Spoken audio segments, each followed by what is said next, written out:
ഉത്തരാഖണ്ഡിൽ മഞ്ഞിടിച്ചിലിൽ കുടുങ്ങിയ 14 പേരെ കൂടി രക്ഷപ്പെടുത്തിയെന്ന ആശ്വാസകരമായ വാർത്ത ഈ നിമിഷത്തിൽ വരുന്നു. 8 പേരെ കൂടി രക്ഷപ്പെടുത്താനുള്ള ശ്രമമാണ് ഇപ്പോൾ പുരോഗമിക്കുന്നത്. മഞ്ഞുവീഴ്ചയും മഴയും രക്ഷാപ്രവർത്തനത്തിന് കനത്ത വെല്ലുവിളിയാണെന്നും ബൽറാം നെടുങ്ങാടിയുടെ റിപ്പോർട്ടിൽ പറയുന്നു. ബൽറാം ചേരുന്നു ഡൽഹിയിൽ നിന്ന്. ബൽറാം, വിശദാംശങ്ങൾ. Good morning. Good morning S K N. ഇന്നലെ പുലർച്ചെയാണ് മഞ്ഞിടിച്ചിലിൽ 55 ബോർഡ് റോഡ് ഓർഗനൈസേഷൻ്റെ തൊഴിലാളികൾ കുടുങ്ങിപ്പോയത്.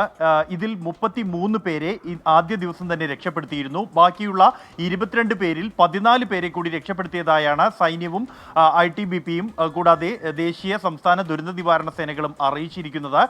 ഇതിൽ 6 പേരെ ഗുരുതരമായി പരിക്കേറ്റിട്ടുണ്ട്. ഇവരെ ജോഷിമഠിലെ ആശുപത്രിയിലേക്ക് എയർലിഫ്റ്റ് ചെയ്തിരിക്കുകയാണ്. മറ്റ് 8 പേരെ കൂടി രക്ഷപ്പെടുത്താനുള്ള പ്രവർത്തനങ്ങൾ ഊർജിതമായി തന്നെ പുരോഗമിക്കുകയാണ്. അതേസമയം ഈ പ്രദേശത്ത് ശക്തമായ മഴ തുടരുന്നു. കൂടാതെ മഞ്ഞ് വീഴ്ചയും ഇപ്പോഴും ഉണ്ട് എന്നുള്ളത് രക്ഷാപ്രവർത്തനത്തിന് വലിയ വെല്ലുവിളി ഉയർത്തുന്നു എന്നാണ് രക്ഷാപ്രവർത്തകർ അറിയിക്കുന്നത്. 7 അടിയോളം ഉയരത്തിൽ മഞ്ഞ് ഈ പ്രദേശത്ത് വീണ് കിടക്കുന്നുണ്ട്. അതുകൊണ്ട് തന്നെ അതിനുള്ളിൽ നിന്നും ആളുകളെ തിരിയുക എന്നുള്ളത് അതീവ ശ്രമകരമായ ഒരു ദൗത്യമാണ് എന്നാണ് രക്ഷാപ്രവർത്തകർ അറിയിക്കുന്നത്. കൂടാതെ ഡോക്ടർമാരെയും തെരച്ചിലിനായുള്ള വിദഗ്ധ എഞ്ചിനീയറിംഗ് സംഘത്തെയും സ്ഥലത്ത് എത്തിച്ചിട്ടുണ്ട്.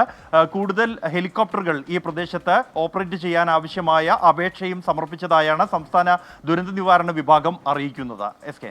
Okay, thank you Balram Nedungadi.